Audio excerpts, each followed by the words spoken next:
Hi, I'm Ryan Carniato, the author of SolidJS, and I'm going to present an introduction to it today. I want to challenge the expectation of the future web frameworks look like. And I don't mean purely looks. If you've ever seen Solid, it looks a lot like React. It'd be kind of pointless to try and present features. And really, one framework adds a feature, another one copies it, and so on. I think we're kind of past the stage that features are really going to be a differentiator. Nor will I try and sell you on performance, like using benchmarks. No matter how dominating the display, browser, server, we tend to kind of tune that out after a while. Blazingly fast has become a meme into itself. And I'm just going to say Solid's fast and just get going, because I got a lot to cover today. OK, so this is the gist of it. OK, modern front-end web development for years has been about components. Class components, function components, option components, web components, and for good reason. They're this essential building block that lets our programs be modular and composable. And we owe React to a certain degree for this change of mindset. But in almost every JavaScript framework, components have this runtime implication. They are the update model. The life cycles are tied to them. And this has led to basically two views of the world. Basically, either you have kind of top-down diff, like a virtual DOM, or dirty checking, or tag template literals, or alternatively, you rely really heavily on compilation. But both of these still have components that update top-down. And when you run things over and over again top-down, there's at a certain point, like what runs starts to matter. And this begs this kind of question, like, what do you memoize? There's a great talk at ReactConf 2021 that kind of addresses this exact topic. I'm going to use React today as my example, but the mechanics are kind of true of many frameworks. Your first inkling might be, let's say you're building a to-do app, right? Declare some state, wire it up, and then at any change, maybe even unrelated to this list, this is a virtual DOM in this example, you're actually going to re-render this component. But that's OK. As I said, there's a virtual DOM. It's there to protect you. It isn't that expensive, but you still might want to optimize. And as your program grows, you apply more of these optimizations, and you add new features. Maybe you add like a filter or some theming, kind of passing through props. And there's nothing innately wrong with this, but now we're annotating things. We're like going, OK, memo this, use memo this, call back this. And we're adding dependency arrays, and we're ensuring that everything works exactly the way we want to. But it's a bit of a departure from where we started. And it puts a lot of onus on the developer. So that kind of begs the question, what else can we do? Well, let's compile it, right? There's a meme that floated around about a year ago. And I mean, after all, wouldn't it be better to express our intent with less code? Let's hold that thought for a minute. We will get back here. I'm going to go back to our to-do example here, and what they ended up doing was showing something like this. And this is a lot of code. It's a mess. Don't worry what it's actually there too much. This is what like a compiler would output. This is pseudocode from that talk, but it isn't that different from what a framework like Svelte would actually output. A bunch of these shallow, dirty checks that on every decision point rerun when your component is marked as needing an update. Common ground is user an event, update some state, we mark the component as dirty, and we rerun it. We check against some memoized values to reduce the work, and it doesn't matter if that original code called set state or did an assignment. It's all kind of the same thing. But what if we didn't do this? What if we only ran what was needed to be run and didn't rely that heavily on compilation? What if the boundaries of our components didn't dictate the performance of our web applications? To do that, I got to go way back to the beginning. All the way back, all right? This might have been the first program you ever wrote. So it didn't take very long for you to kind of learn you could write a variable and output it to the console. And then you're like, OK, well, I can update that variable and write it to the console again. Pretty natural evolution. Then you're like, I'm kind of tired of writing console log over and over again, so maybe let's extract it out into a function. Now it's reusable. Now we can update a name and we can greet our friend whenever we want. But at a certain point, you were thinking, like, what if I always want to greet my friend when I set that name? And for me, that was reactivity that did that. At the heart of almost every UI framework is some kind of reactivity model. You want that user interface to stay in sync. And the way I think about it is kind of like a system of live equations, kind of like a spreadsheet. See, a normal assignment represents a single moment in time. It means that on completion, a variable a here, say, represents the sum of a b and c. But if you ever change b or c, you got to like assign a again, otherwise you won't see that update. The relationship does not hold through time. However, in reactivity, it does. It means that a is always the sum of b and c, even if b and c change. So kind of going back to where we were a moment ago, we need a new primitive, because like a normal JavaScript variable isn't just going to automatically update for you. Kind of think like promises, right? That was a primitive added to the JavaScript language that let us do a lot of cool stuff with async. So what primitive am I introducing? I'm going to call it a signal. And what a signal is a getter and a setter that wraps a value, essentially. So now when we greet our friend, we actually have to call name as a function, and when we update the name, we actually have to call a setter function, like when we're setting Mary here. And this on itself doesn't do very much, so we add a second primitive. I'm going to call this one effect. It's been called different things in different reactive libraries over time. But essentially, we need a way to react to our signal. And this cleans up the code a lot. So now, what actually happens is we create this effect, and it runs right away, console logging our friend's name. But then, whenever we change that value in the future, it's going to update immediately again. But the real power here is that it's transitive. And what do I mean by that? I mean that we can compose it just using normal functional composition. If we want to uppercase our friend's name for some reason, we can just make a new upper function and now call that in the effect, and you're going to have the same thing. Looking at this might look a little bit like a magic at first, but it's not actually anything fancy. It's not compilation. It's nothing like that. It is actually just leveraging the runtime stack. And I'm actually going to show you really quickly how that works. This is probably the most technical part about this, but I promise you it's easier than that interview question you did when they asked you to implement a promise. It's about 40 lines of code, let's say. I'm going to simplify it even further for this demo. But essentially, what is a signal? It looks something like this. There's a read and a write function. One that reads the value, one that writes the value. Pretty straightforward. As I said, doesn't do much here. So we got to add a little bit. We're going to add subscriptions. And what is a subscription? Well, it gets the current observer on read now. So we have this subscriber set, and whenever we read it, we go, is anyone listening? And if so, we add to the subscribers that thing that's listening. Then when we write, a little bit later, we set the value still, but now we iterate over those subscribers and notify them. This is obviously missing the other side of the equation, so I'm going to quickly show that here. That function to get the current observer is all based off this idea of a global stack. Whenever there is an effect or some kind of reactive listener, it pushes itself onto the stack.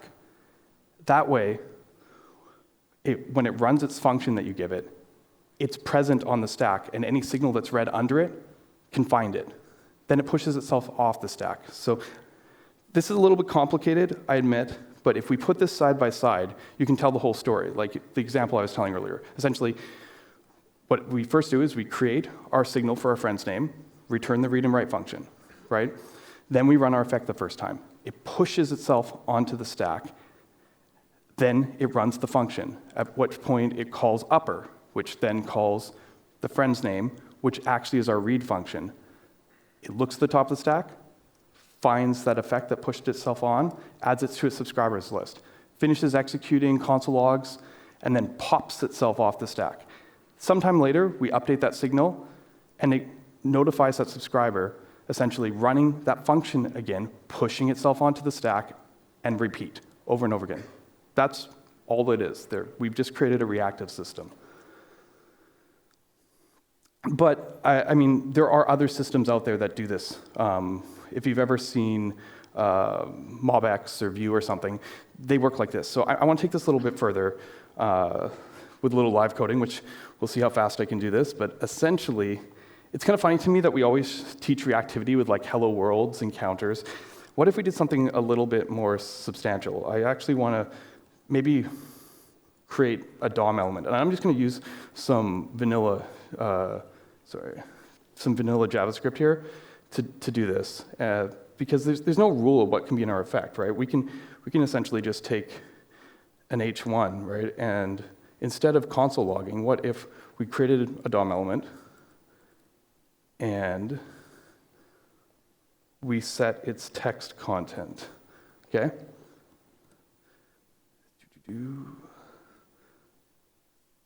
All right, and then we just need to attach our h1 to the DOM. So I'm going to append it to the body, and this is just a real DOM element, and I'm going to add it. And if all goes well, of course it doesn't because I have a typo somewhere. Where is my typo? Doesn't matter. Let's refresh. There we go. We see our count, but it's already 1. It happened too fast, right? It immediately went 0 to 1 because we set our signal with 0 and immediately updated it to 1 down here. So I'm going to skip ahead and essentially make a vanilla button so that we have a counter. So what I've done here is I've just added a button element, added some text for it, and said on click of this button, let's set count to the new value. And sure enough, it's a working counter, right? It's just using that 40 lines of reactive code essentially that we wrote earlier.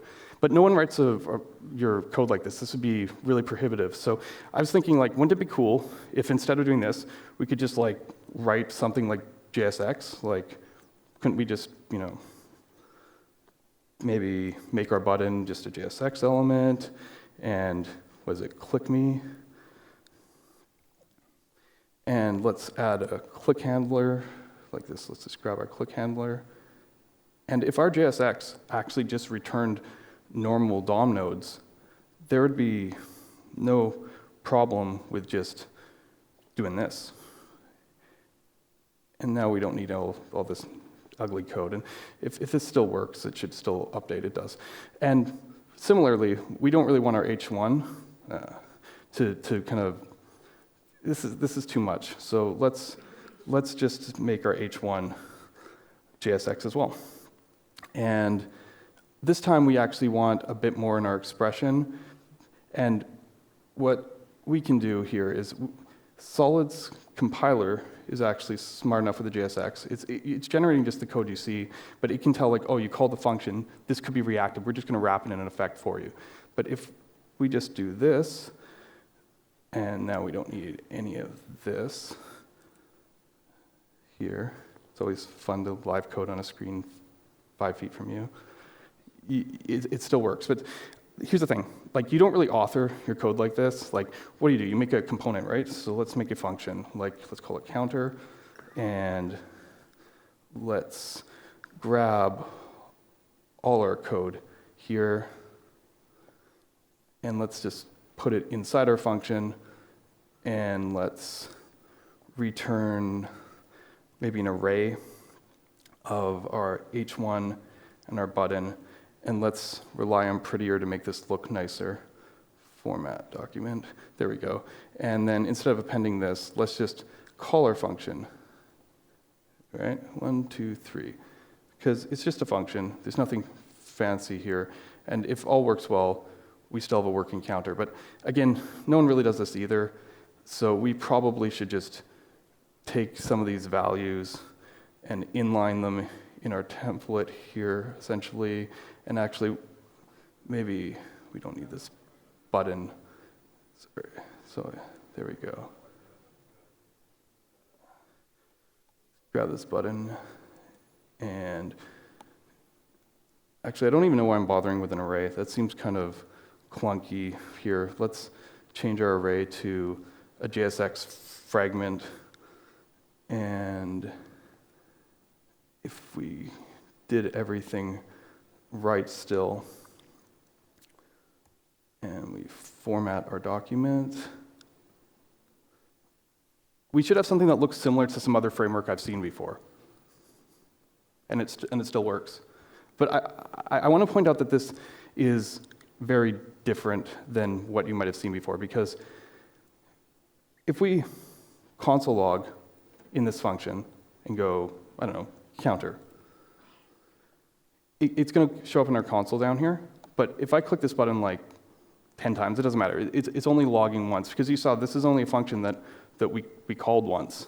And it doesn't really matter what we do here, right? We can go set interval, and sure enough, you know, if we do the same kind of set count, count plus 1, like, I'm actually going to give it a little bit of a delay so we can actually see it easier. I can update it freely, it updates on its own, and the whole world's not going to explode on us. I want to take this one step further, because what if we, sorry, not that one. No, I jumped too far. Yeah, what if we put 2 counters on the page? Well, the thing is, it doesn't change anything. Now we have independent state. But if we want to, we could take our signal, because as I said, these are just functions that get called once, and if we pull it out of our function, well, now both components, they just reference the same component. So now we've created global state. Basically, you can use the same state mechanism inside, outside of components, and it's all the same thing, because the change has nothing to do with the component. Essentially, all we're doing is have an effect that updates the text in this place, in this one singular place. You click the button, pinpoint update of that text node. And it doesn't matter, you can add as many components as you want, you can pass them through as props, essentially, same thing, props children. Now there's a parent component, one shows double the other, one updates by 2. It's all the same pattern over and over again. We just update one effect. You can put prop drill through 100 components, I don't care, it's only gonna do the one update. So you can kind of see immediately that this is quite different than maybe what you might have seen before. And you're gonna, how's this working? Well, it's just because when we compile components, it's the same as the native element. Instead of doing an effect, we use something called a lazy getter. So we just go get name, and now we return the name as a function. And so we have that same thing we were doing with upper earlier. We've just pushed everything down to the final thing. We flattened the tree. And to me, I call this the reactive advantage, because components run once. There's basically no stale closures, hook rules, weird memorizations. Templates compile to real DOM nodes. State is independent of components. It's really easy to kind of see this in practice, because if we went back to that original to-do example, we could take the original example without annotating it at all, do crazy stuff like change the color theme like this, and our component is not rerunning. There's no more console logs coming here. It doesn't matter how many components you put on the page, because updates are independent of state. Component boundaries are for your sake. They're not for performance. The performance is good regardless. All right. So what I'm saying to conclude here is, and I guess for our compiler, I'm being a bit facetious here. Obviously, compilation is very useful, but we have to watch out to be careful that we don't eliminate the syntax we have to do things that we need to do. So from my perspective today, what I'm really illustrating is that reactivity has kind of become this language that works kind of independent of framework. And we've seen it used to great effect with Solid, but we're seeing it in other libraries too. Vue has announced a new compilation that's actually very similar to Solid. Frameworks like Preact are adding signals. Even Angular core teams looking into this. And I think it's really interesting because it kind of expands the way we think about today. And it's not even just today, it's about tomorrow. Because I got kind of tapped on the shoulder back in 2019 by the eBay team to come work on their Marko framework, and they realized that this also would help them solve hydration. Essentially, they had this problem. If you need to boot up your app in the client, and you needed to run full components, well, you need to ship all the component code to the browser. But if you don't need full components, you don't need to send all the code. And we're seeing this being used to great effect in frameworks like Marko and like Quick, which will be talked about more later today. I hope very soon Solid will be joining that list of these, quote, resumable frameworks. So, reactivity is not about specific solution. It's not about whether you could run a VDOM or do concurrent rendering. You can always put like a VDOM inside a reactive system. It's a mentality. And it's very much about how we look at our world. It's about recognizing that our change model, while very much entwined with our UI representation, isn't the same thing. And for that reason, the conversation around the world beyond components starts with reactivity, a system that would change until itself. Reactivity is already everywhere in JavaScript frameworks, from state management to compilation, but we leverage it best if we fully embrace it, live in its declarative world. And who knows what new worlds are just a step away. Thank you.